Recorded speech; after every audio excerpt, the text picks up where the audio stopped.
Bien, entonces, ¿cómo es, retomando lo que habíamos visto en la primera parte? Tenemos las señales de JTAG, que vamos a ver enseguida de dónde es que salen esas señales de JTAG. Tenemos el controlador de test, que es programable. Tenemos un registro de instrucciones en donde se van a almacenar las instrucciones que yo le dé al JTAG, no al microcontrolador, sino al JTAG, para decir qué es lo que quiero hacer. Tenemos un decodificador de instrucciones, de vuelta a las que han llegado en forma serie al JTAG, y en base a ellas vamos a tomar decisiones de qué es lo que queremos hacer en las entradas y en las salidas, y con todo esto es que tomamos entonces el control del dispositivo que queremos hacer en base, que queremos testear a través entonces de este conjunto de líneas JTAG, cuyo significado es bastante explícito por la norma. ¿Cuál es el significado?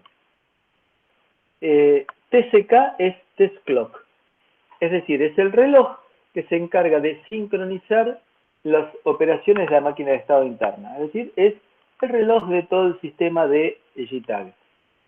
TMS es el Test Mode Select, que es muestreada en el flanco creciente de T-Clock para determinar qué es lo que va a hacer, cuál es el próximo estado.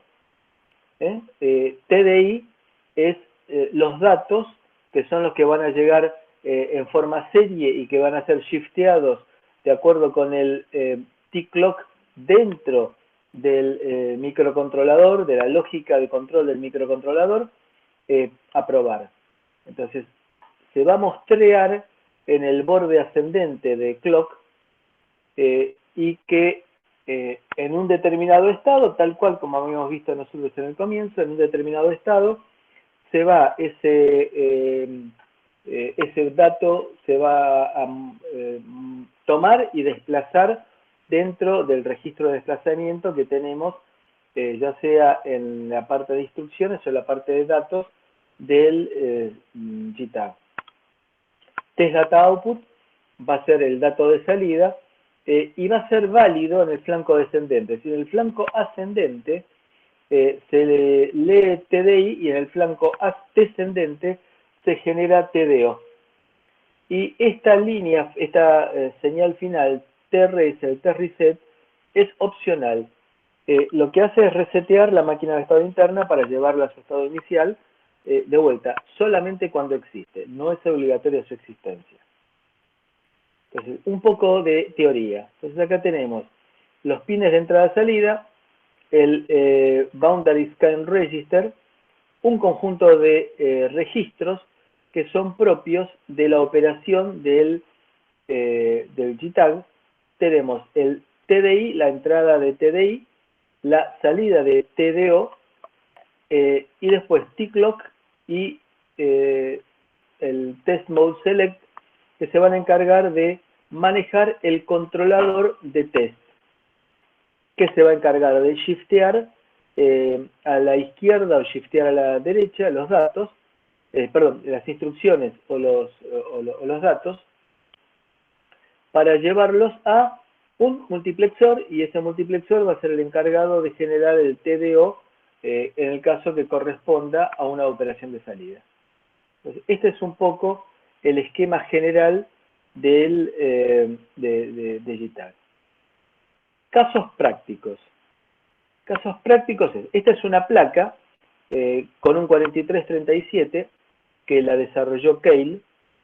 Esa placa tiene un conector JTAG que fue previsto en el diseño del impreso. Este es un kit de prueba, un kit de testeo, equivalente, es más elaborado, pero equivalente a nuestra EDUCIA.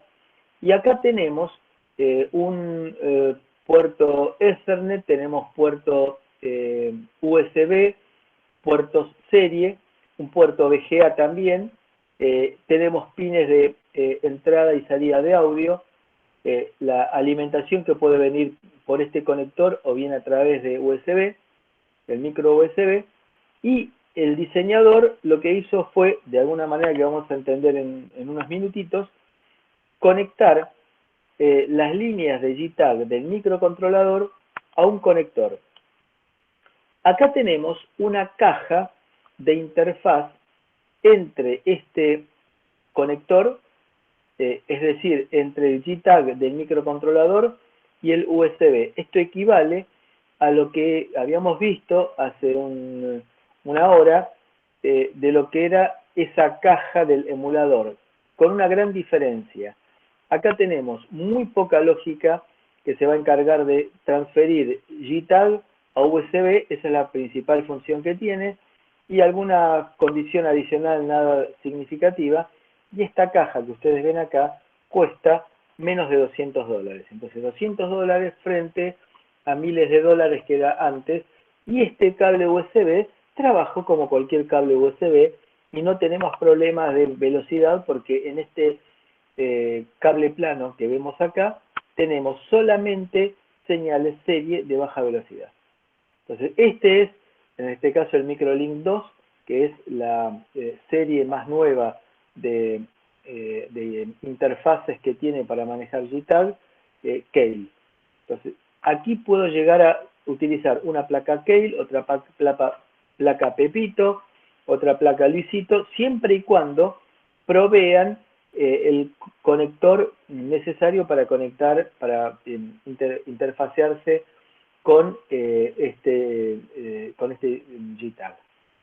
Y acá tengo entonces desde la PC el control total de esta placa, que es una placa muy completa porque tiene también parlante, audio y toda la parte de procesamiento, y memoria externa para ampliar la capacidad de memoria que tiene el microcontrolador. Entonces, todas las placas LPC Expresso incluyen un JTAG/OPA. Acá nos aparece una sigla nueva, SWD. La abreviatura de SWD quiere significar Serial Wire Debug. Es decir, que es un depurador serie más simple que el JTAG. Lo importante es que el microcontrolador va a detectar en el momento del arranque si va a trabajar como JTAG o como SWD. Es decir que no tengo que hacer nada en el momento del usuario, no tengo que hacer nada, sino que el cable que yo utilice me va a permitir a mí determinar si quiero trabajar como JTAG o como SWD. Entonces, esta interfaz de depuración se llama LPC Link o LPC Link 2 para los microcontroladores más modernos, y que utilizo entonces el entorno de desarrollo MSU Expresso que me provee NXP, y utilizo la interfaz específica que Don ARM diseñó para todos los microcontroladores Cortex. Entonces, las placas LPC Expresso, que es el tipo de placas, por ejemplo, a la cual parcialmente se adaptó la EDUCIA, pueden utilizar el Link 2 para conectarse de esta forma.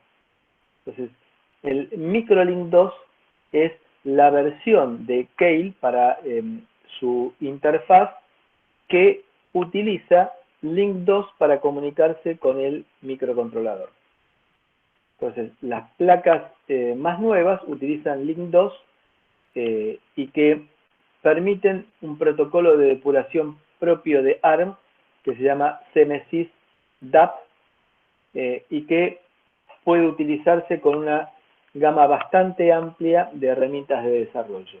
Entonces, hay un conjunto de empresas que fabrican, por ejemplo, IAR, por ejemplo, Seger, que fabrican interfaces y entornos de desarrollo que cumplen con este protocolo de depuración y que pueden ser utilizados también, si lo queremos, con nuestro equipo de prototipo. De hecho, hay una versión de Seger que es más barata que la de Keil y que cumple las mismas funcionalidades que la de Keil. Entonces, el debug port, que se llama DP, es un registro que me dice, que me permite a mí manejar la operación de qué es lo que quiero hacer con el JTAG. Setear un breakpoint, programar una posición de memoria, etc. Entonces, podría llegar a implementar hasta 256 puertos de acceso con 16 bancos de registro, que eran los que habíamos visto cuando dijimos un poco más de teoría. Entonces, el SWD es una interfaz alternativa al JTAG que tiene solamente dos pines, que es Serial Wire Debugger Input Output y Serial Wire Clock, y que utiliza el mismo protocolo de JTAG. Entonces, es un protocolo bidireccional para los micros ARM, es decir, que si bien JTAG es genérico, sirve para probar placas de circuito impreso, para probar DSP, para probar microcontroladores. En el caso de SWD utiliza un protocolo de ARM específico, es decir, que es válido solamente para los microcontroladores ARM, hoy en día para los Cortex. Entonces, de esta manera el debugger se convierte en el bus AMBA. AMBA es una sigla que es Advanced Microcontroller Bus Architecture, que es una sigla que vamos a mencionar en la próxima clase. Esta AMBA es el debugger que tiene, es el bus interno de alta velocidad que tienen los microcontroladores Cortex, y entonces esto permite que el debugger se meta en ese bus y actúe como controlador, que lo maneje al bus de alta velocidad propio del micro, es decir, que se ingresa dentro del micro y comanda el funcionamiento del micro. Es decir, no es que se cuelga como un dispositivo en este bus, sino que se cuelga en este bus, pero para actuar como controlador.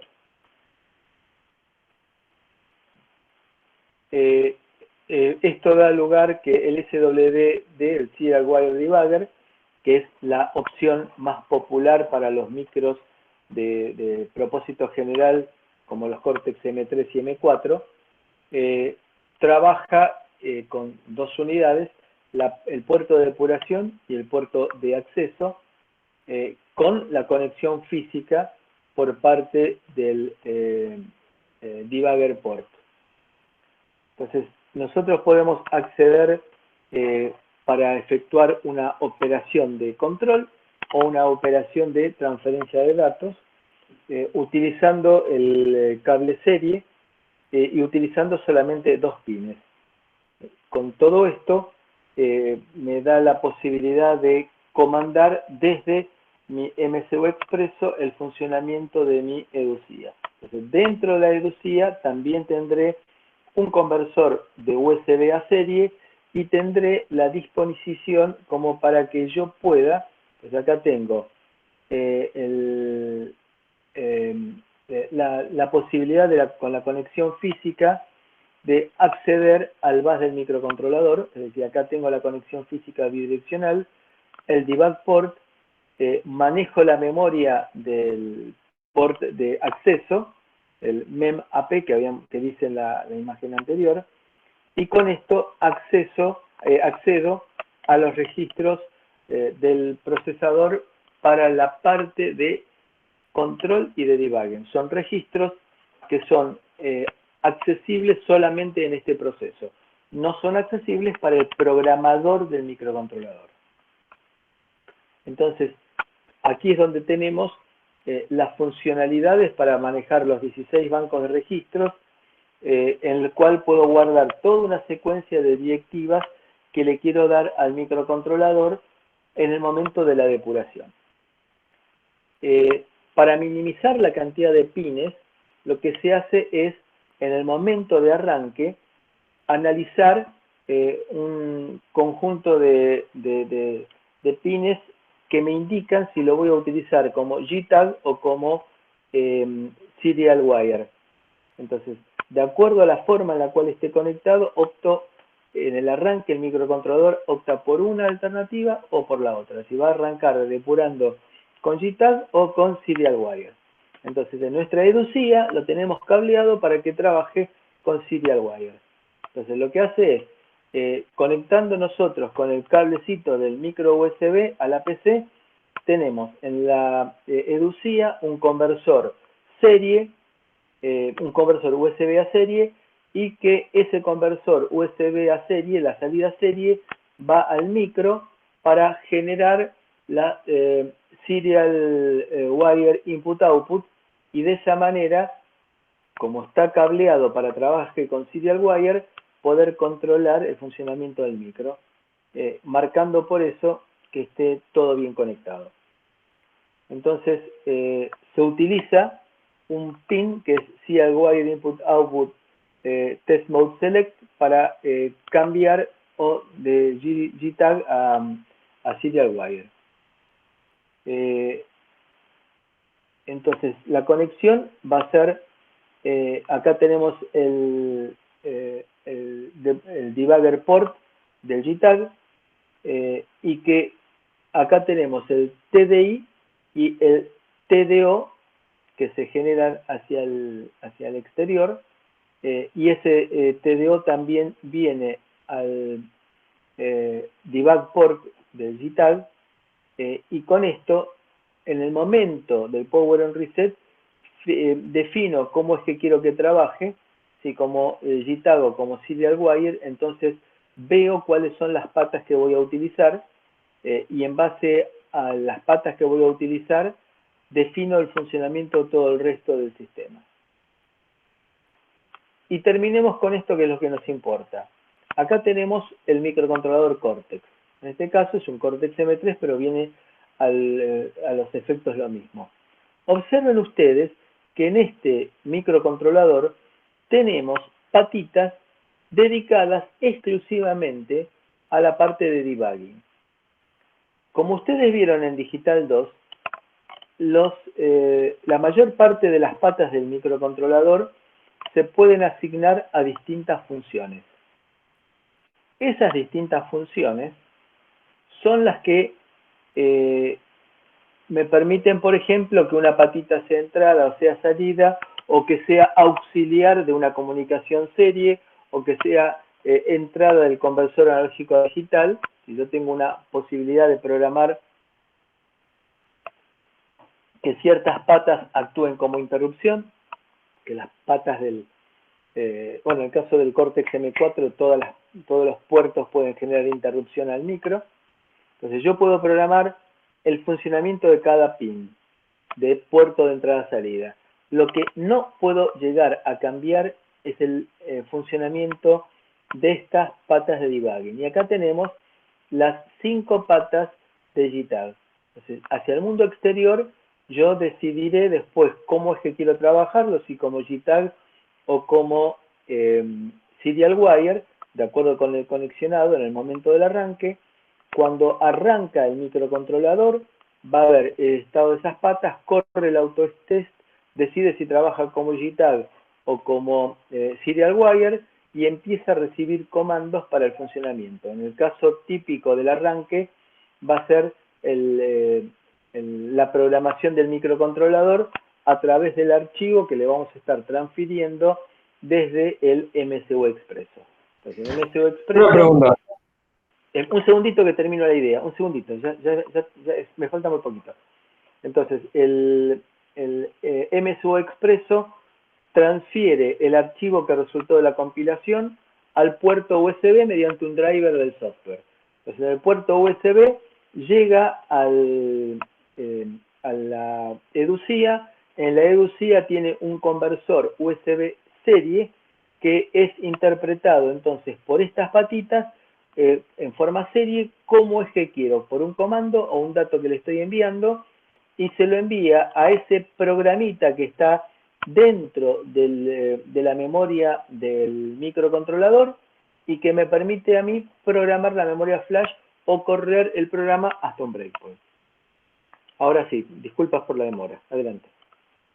Sí, ¿el diagrama este en bloques es el integrado o es toda la placa? es el integrado. El integrado en el cual vemos, me anticipo, lo vamos a ver bien en detalle, pero me anticipo. Acá tenemos la memoria flash, la memoria RAM. Dentro de esta memoria flash vamos a tener un pedacito de memoria flash que se va a encargar de hacer toda la parte del autotest en el momento del arranque y de efectuar, por ejemplo, la programación del resto de la memoria flash. Y después tenemos, esto es el bus de alta velocidad. No es exacto lo que estoy diciendo ahora, pero es el bus de alta velocidad que está corriendo a la velocidad del micro. Y acá tenemos un bus de más baja velocidad, que es el bus de periféricos, en el cual están conectados los periféricos que son de más baja velocidad, y después vamos a ver por qué nos conviene trabajar con un bus de periféricos de más baja velocidad.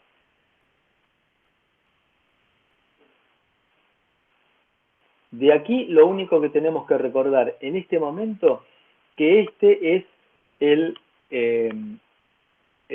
la parte del microcontrolador en la cual ponemos de manifiesto que tenemos la parte de testing y la parte de debugging separada del resto de las patas.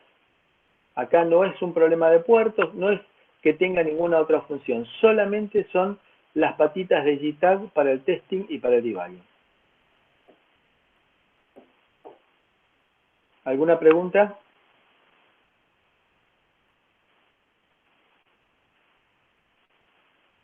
Bien, seguimos. Entonces, para entrar en la última parte de este primer capítulo.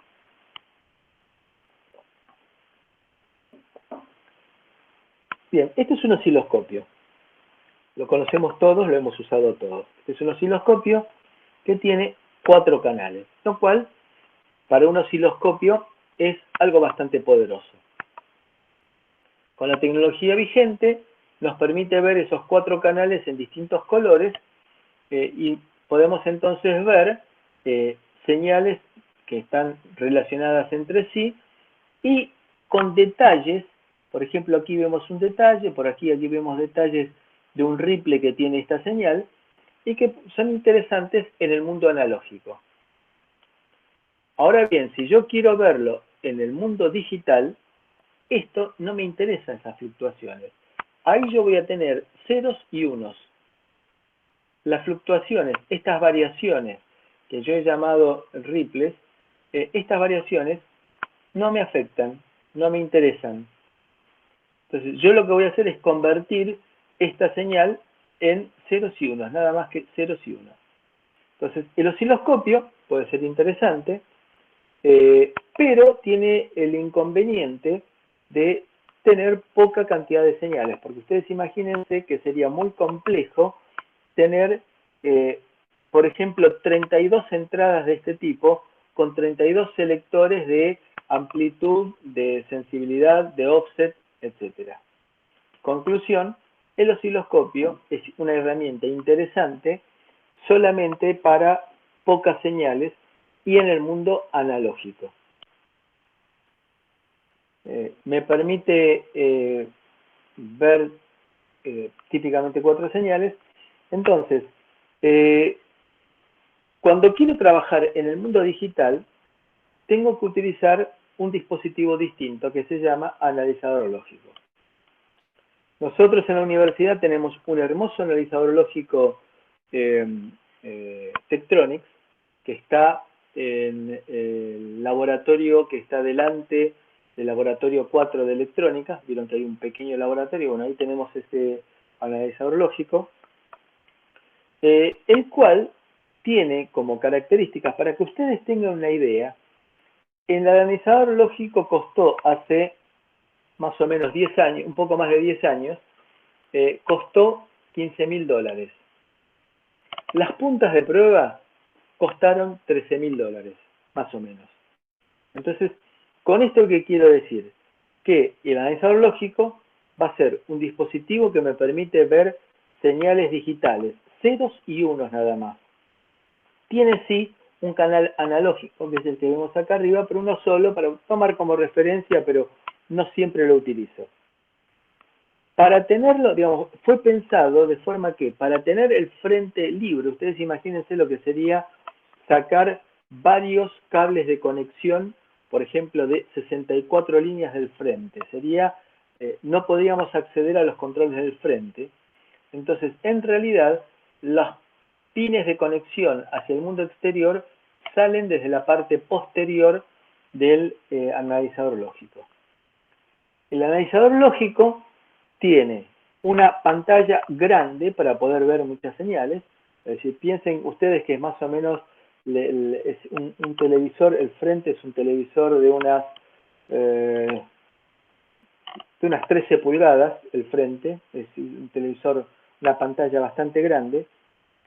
Los controles son bastante simples porque no tengo que modificar amplitudes, sino que tengo a lo sumo que modificar la escala horizontal, pero no tengo que modificar amplitudes porque son solamente ceros y unos. Entonces puedo llegar a tener una gran cantidad de señales solamente ceros y unos. Entonces voy a utilizar el analizador lógico para trabajar depurando sistemas digitales. Bien. ¿Cómo funciona un analizador lógico? Decimos entonces que el analizador lógico trabaja con señales digitales, para lo cual vamos a tener las entradas que vamos acá desde 0 a 15, estas son entradas que vienen del dispositivo bajo prueba, y vamos a tener que esas señales a través de estos comparadores se convierten en ceros y unos. Entonces, el analizador lógico lo voy a usar para mirar el estado de señales digitales en un sistema digital. Y como se trata de un sistema digital, voy a tener muchos puertos de entrada para analizar.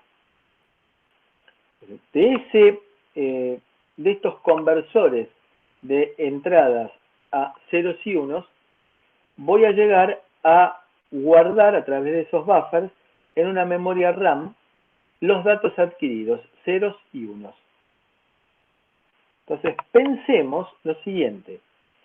El tamaño de la memoria RAM es un tamaño fijo, tiene una cantidad fija de bits. Con lo cual, si, supongamos, voy a poner una cifra que es una cifra elegida solamente con fines de tratar de que lo entiendan. Tengo una memoria RAM de 32 kilobits. ¿Por qué un tamaño tan pequeño? De vuelta, porque tiene que ser memoria estática. Es decir, no puede ser memoria dinámica, tiene que ser memoria estática por la alta velocidad a la cual va a trabajar. Entonces, esa memoria estática, por ejemplo, de 32 kilobits. Si yo tomo 16 líneas de entrada, esos 32 kilobits me van a permitir almacenar 2000 muestras, 2000 estados de las entradas, 2000 vectores de las entradas. Si yo trabajo con 32 entradas, los 32 kilobits me van a permitir almacenar 1000 muestras. Ahora, si yo almaceno 4 datos de entrada nada más, me va a permitir los 32 kilobits almacenar 8000 estados distintos. Entonces, tengo que hacer un compromiso entre analizar señales, es decir, cuántas señales analizo y cuántas muestras puedo llegar a tomar. Porque el tamaño de la memoria RAM es fijo en cantidad de bits. Los datos que he almacenado en esta memoria RAM son leídos por el microcontrolador, que se encarga de enviar esos datos adecuadamente procesados, por ejemplo, para enviarlos a la pantalla de nuestra computadora. Es decir, puedo enviarlos a través de USB a mi PC y tener un device driver en mi PC con un software que me permita tomar esos datos y presentarlos en la pantalla, con lo cual me estoy ahorrando un componente muy importante y costoso que es el display. No tengo que ponerle display. Y luego viene todo el resto del generador de direcciones para que cuando voy adquiriendo datos se me vaya direccionando la memoria, posición de memoria por posición de memoria, y el microcontrolador va a ser el encargado de manejar ese generador de direcciones para ir leyendo y procesando los datos que estoy generando. También, si quiero, puedo en este esquema, el microcontrolador se encarga de manejar directamente un display para el caso que el analizador lógico tenga incorporado un display. ¿Alguna pregunta hasta aquí? ¿Quedó claro?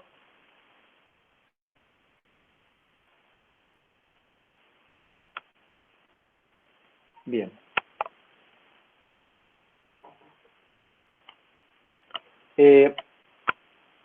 Bien. Lo primero que tengo que hacer es conectar el analizador lógico a través de puntas de prueba con el dispositivo que estoy probando.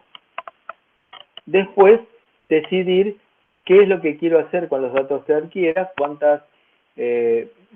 a qué separación entre dato y dato de adquisición, largo la adquisición y después analizo. El análisis lo voy a hacer después de la adquisición, es decir, que el análisis lo puedo hacer offline, es decir, lo puedo hacer fuera del tiempo de adquisición. Con lo cual, una vez que tengo los datos en la memoria RAM que hemos mostrado, lo puedo presentar, si quiero, como diagrama temporal, como vimos en la pantalla. Puedo presentarlo como ceros y unos, representando los numeritos ceros y unos en el display, es decir, verlo como una secuencia de ceros y unos para cada uno de los valores adquiridos, de los vectores adquiridos. O puedo mostrarlo, si quiero, como palabras hexadecimales. O puedo mostrarlo como mapas de bits. Mapas de bits quiere significar la división del bus de direcciones, por ejemplo, del microcontrolador en el eje de abscisas y el eje de ordenadas. Con lo cual, cada posición de memoria que es barrida en la ejecución por el microcontrolador me va a marcar un punto. Entonces, si yo normalmente la ejecución de un programa tradicional va a ser una pequeña constelación de puntos muy próximos unos al otro, porque en la ejecución del programa voy pasando del ejecutar una posición de memoria a la subsiguiente y así paulatinamente voy avanzando sin grandes cambios. Salvo cuando se pierde mi programa. Cuando se pierde mi programa, pasa de la posición de memoria, por ejemplo, 03F a la 5FFFF. Eso significa que el programa se fue al diablo. Entonces, eso me va a aparecer en ese mapa de XY, me va a aparecer como que voy a estar ejecutando continuamente en el entorno de una zona del display, y de golpe y porrazo me aparece un salto a otro lugar totalmente distante, lo cual me marca de que ahí el programa o se perdió, o fue una interrupción, o fue un llamado a subrutina fuera del mapa de memoria. Entonces, todo eso lo hago lo que llamamos analyze, fuera de línea. Entonces, adquirí y luego me pongo a analizar fuera de línea. Con lo cual, acá lo importante es saber cómo adquiero los datos.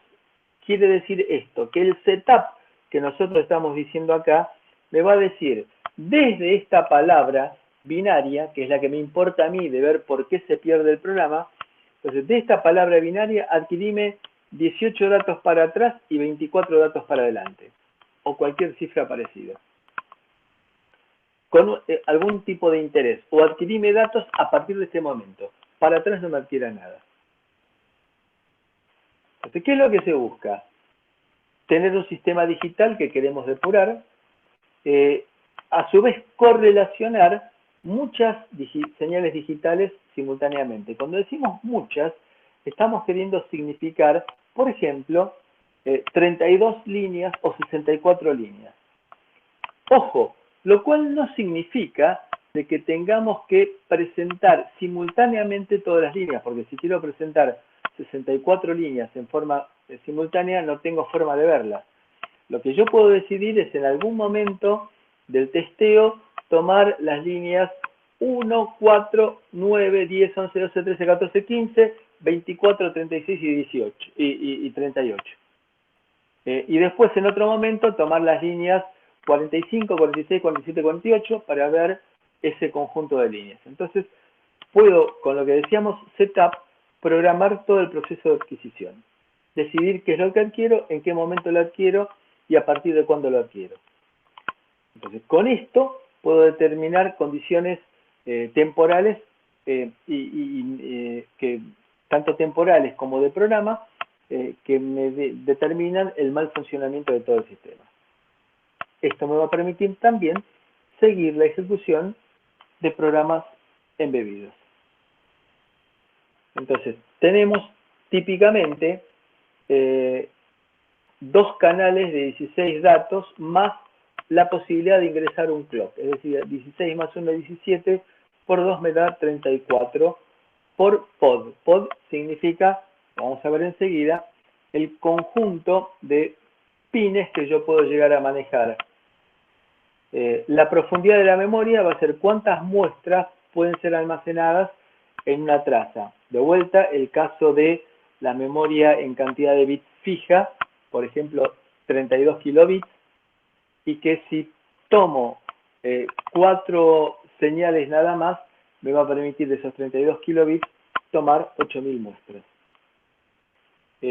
Voy a tener un clock máximo interno y a su vez voy a poder trabajar con un clock externo, este que decimos aquí, que también va a tener una velocidad máxima de trabajo. Estos son los parámetros característicos del analizador lógico. Cantidad de puertos de entrada-salida, perdón, cantidad de puertos de entrada, de líneas en el pod, una de las cuales siempre va a estar reservada para el clock.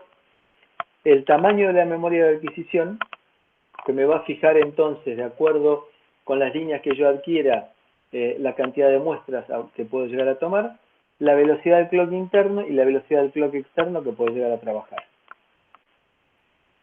Entonces, tenemos las puntas de entrada, la memoria de adquisición y después tenemos el sistema de análisis que normalmente es un microcontrolador poderoso que se va a encargar de tomar los datos con una lógica de disparo, que la lógica de disparo va a estar compuesta básicamente por comparadores, en lo cual yo voy a fijar una palabra a partir de la cual se produce el disparo. ¿Sí? El disparo, y vamos a ver las condiciones de lo que significa el disparo. Una parte de control de la memoria y después la parte de clock, ya sea el externo como el interno, que con la selección voy a decir trabajo con el clock externo, con el clock interno, y con eso voy a manejar la adquisición y después todo eso se va a mostrar en un display de acuerdo con algún criterio que yo elija para la presentación de los datos adquiridos. De vuelta, una vez que adquirí los datos, le pongo moñitos y florcitas si yo quiero. Lo importante es adquirir los datos con la velocidad que requiere mi sistema bajo análisis. ¿Alguna pregunta?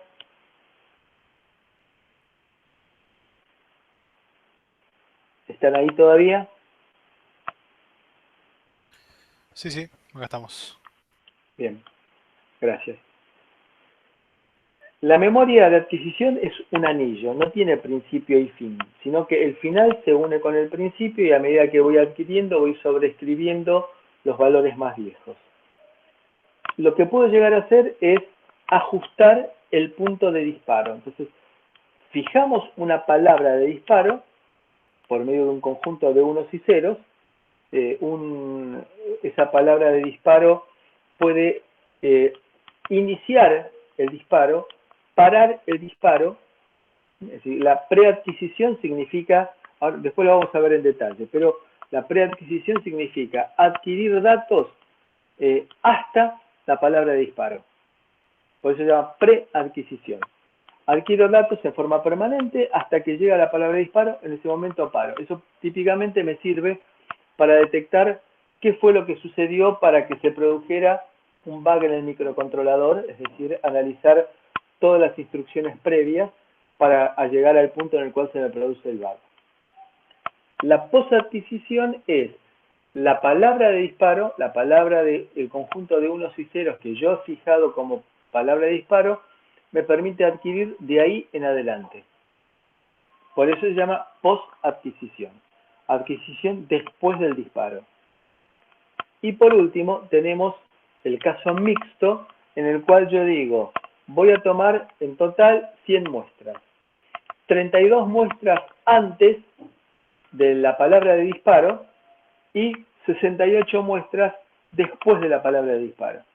Entonces, eso es lo que llamamos mixto, una mezcla de preadquisición y posadquisición. Hoy en día, por supuesto, que todos los analizadores lógicos me permiten trabajar en el modo mixto. El modo mixto, en un extremo del modo mixto tendré preadquisición, en el otro extremo tendré posadquisición. Fíjense que de la misma manera que dijimos antes que para el caso del JTAG tenía yo que dejar un conexionado previsto para el conector de JTAG, aquí también lo que hacemos es dejar en la placa que estamos colocando acá, que es una placa compleja, que tiene varios procesadores y que tiene memorias y controladores de periféricos. Bueno, tengo que dejar prevista la posibilidad de conectar para la parte de debugging de la placa o de reparación de la placa. Tengo que dejar prevista la conexión de los pods, de los pines de conexión al analizador lógico. Si quiero ahorrar después en la producción, es decir, no en la etapa de debugging, sino en la producción, le saco esos pines. Lo importante para destacar acá es que tuve que haberlo tenido en cuenta, es decir, que tuve que haber hecho toda una política de testeo, de vuelta, de generar una palabra que me permita decir, el equipo está funcionando bien. Por ejemplo, esta placa que ustedes ven acá es una placa del estilo de las que tiene una impresora multifunción. Esas impresoras del tipo de las que tienen en el centro de fotocopiado de la planta baja. Bueno, en ese sistema que se encarga de fotocopiar, de imprimir, de escanear, de mandar faxes, de recibir faxes, todo eso es una placa muy compleja con varios procesadores. Esa placa, para la parte de depuración, se le coloca un analizador lógico porque trabaja a muy alta velocidad, y en esa parte también le puedo dejar los conectores si después quiero para el mantenimiento. Es decir, si se rompió una placa, con el analizador lógico puedo llegar a saber qué zona de la placa es la que está mal funcionando, si previamente hice todo antes de la falla, hice un análisis de qué palabras me va a generar cada tipo de falla. Entonces, ese hardware, ese conexionado, tiene que haber sido previsto en el diseño, y eso vamos a analizar enseguida cómo son esos cables planos de conexión. Esas puntas de prueba son muy especiales, con muy bajos parámetros parásitos, para tratar de minimizar el tiempo de crecimiento de la señal, es decir, que yo tenga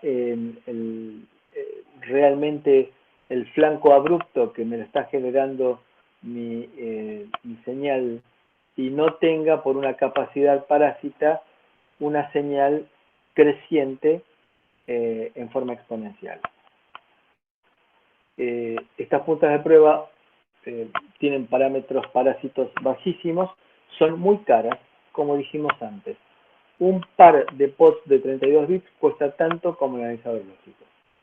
Después tenemos otro tipo de puntas de prueba, que acá tenemos un pod de adaptación, este que vemos aquí.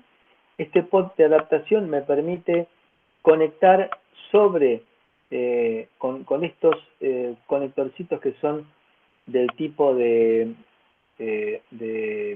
anzuelos, me permiten conectarme sobre patas de un integrado, y aparte es dinámico, porque cuando veo que esta patita no me está produciendo falla, me voy a este otro integrado, es mucho más dinámico y no tengo que colocar pines especialmente o pods especialmente para conectarme al analizador lógico, sino que me da más flexibilidad, pero también tengo la posibilidad de trabajar con menos patas.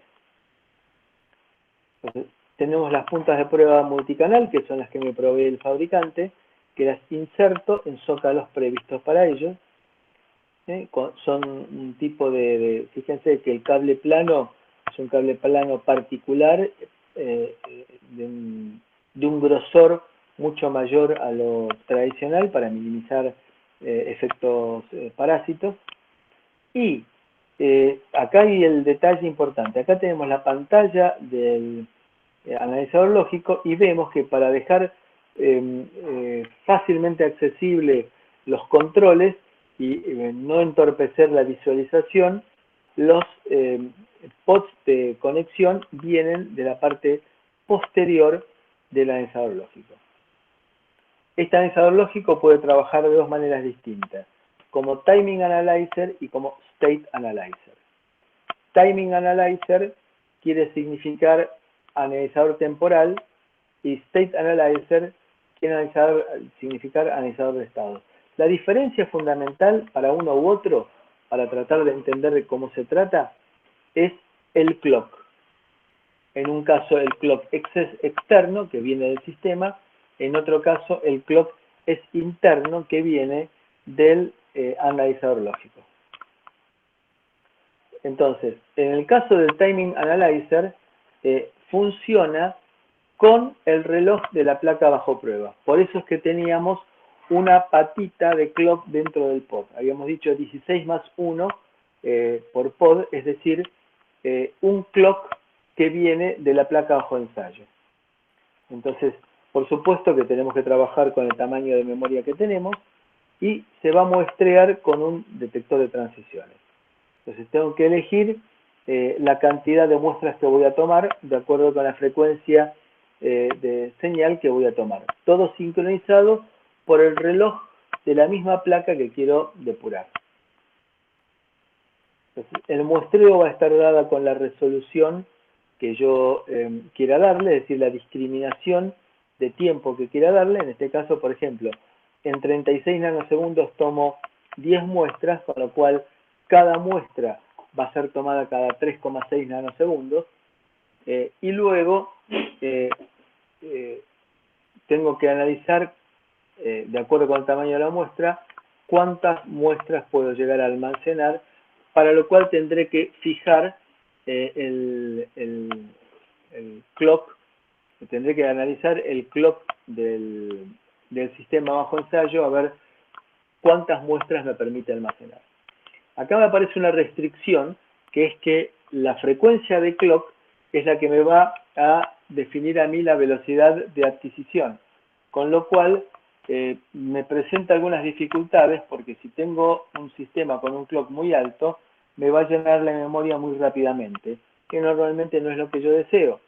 Entonces, el sistema de utilizar el clock del sistema bajo prueba no es la opción más frecuentemente utilizada, sino que voy a preferir trabajar manejándolo yo a través del clock del analizador lógico, y que ese sí lo puedo manejar para fijar el tiempo entre muestras. Entonces, esto era para el caso en el cual yo quiera trabajar con el clock interno del analizador lógico, iré tomando muestras de los datos y de esa manera voy a ir almacenando en la memoria de adquisición de acuerdo con los parámetros que yo me fije en el proceso de debugging que estoy ensayando. Puedo llegar a detectar glitches. Glitches son estas variaciones indeseadas en una señal. Un glitch me lo va a producir, por ejemplo, el encendido de un motor o el encendido de un tubo fluorescente, que producen pulsos muy violentos en la línea de alimentación, y esto se me va a aparecer en mi sistema como un pulso indeseado. Y esto me va a producir a mí si justo en este momento estoy muestreando, me va a parecer que es un 1, cuando en realidad se trata de un evento indeseado. Entonces, tengo que ser criterioso en la elección del periodo de muestreo, porque de acuerdo con el periodo de muestreo puede llegar a ser que si lo tomo adecuadamente, los glitches no me afecten, o al revés, me sirvan para detectar glitches apareciendo pulsos en momentos que no deberían aparecer pulsos. Eso va a significar que hay un glitch y analizar la condición que me produce ese glitch. Entonces, por ejemplo, una línea en la cual yo detecto que me aparecen glitches, la utilizo como disparo para adquirir antes de ese valor las condiciones que me producen el glitch y eventualmente mirar la marca temporal para saber en este momento arrancó en un motor o en este momento prendieron un tubo fluorescente. Entonces, los glitches pueden ser utilizados también para detectar fluctuaciones, jitter se llama, de una señal, y eso me produce entonces fluctuaciones en la presentación de la salida. Entonces, usándolo como State Analyzer, uso el detector de flancos para arrancar la adquisición. Entonces yo digo, a partir de este momento arranco la adquisición con la particularidad que si esa adquisición no es sincrónica con los flancos, en realidad para mí va a cambiar la señal de datos que obtengo. Aquí voy a tener un 1, aquí voy a tener un 1, y hasta que se produzca este nuevo muestreo voy a seguir teniendo un 1. Entonces, cuanto menor sea la separación entre los puntos de adquisición, más precisa va a ser la reconstitución de la forma de la señal, pero también más rápidamente se me va a llenar la memoria de adquisición. Entonces, decimos nosotros que la condición de disparo habilita la ventana de adquisición y esa ventana de adquisición puede adquirir para adelante o para atrás, como habíamos dicho antes, llenando la memoria con el criterio de que voy a tener una cantidad de bits fijos en esta memoria y que la profundidad de memoria va a estar, es decir, la cantidad de vectores que puedo llegar a adquirir van a estar dados por la cantidad de entradas que yo quiera adquirir. Entonces, el tamaño de la memoria física fijo va a estar limitándome el tiempo de adquisición y la cantidad de vectores de adquisición. Entonces, la adquisición pre-trigger es la que adquiero datos hasta que se me produce la condición de trigger. Con eso freno y me quedan los datos adquiridos. Los datos más viejos son reescritos por los datos más nuevos. La post-trigger es que adquiero datos después de alcanzar la palabra de trigger, la palabra de disparo, conjunto de unos y ceros que fijo como condición de disparo, y de esa manera tomo datos desde ese momento. Y la adquisición mixta es fijar el tamaño de la memoria de adquisición en pre-trigger y post-trigger. Y dijimos antes que esta es la condición normal de trabajo en la cual yo puedo ir corriendo el punto de trigger para llegar a que en este lugar sea solamente post-trigger y que si corro el punto de trigger a este lugar sea solamente pre-trigger. Una vez que adquirí los datos, los puedo presentar como quiera, en forma binaria, como diagrama temporal, en forma binaria, como contador hexadecimal, como valor hexadecimal si quiero, con una marca de tiempo, es decir, hacer un diagrama temporal con todos estos datos, o presentarlas en forma de display de datos binarios o hexadecimales. O en algunos modelos, para trabajar con microcontroladores, tengo una memoria que puede venirme en un pendrive o en un disquete o en un cartucho, en el cual los datos adquiridos me aparecen directamente como disassembly de un microcontrolador. Entonces es para detectar en qué momento de ejecución se me produce una falla. La diferencia de esto con, con la parte digital es que no tengo que interferir con el microcontrolador, sino que lo estoy haciendo con un equipo que está preparado para adquirir datos sobre el base de datos del microcontrolador y presentármelos en formato de códigos de operación con un disassembly, o en algunos todavía más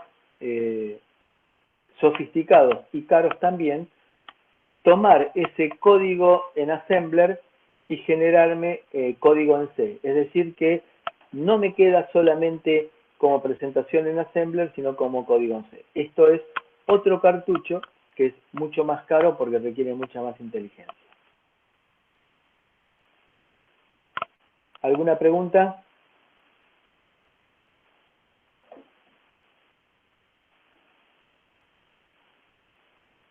¿Preguntas? Nada por mi parte. Bien, entonces si les parece, hacemos un par de minutitos para que se vayan a tomar un vaso de agua o un mate y rearrancamos enseguida con ver un pedacito de la parte de introducción a Cortex muy rápida. ¿De acuerdo? Toca.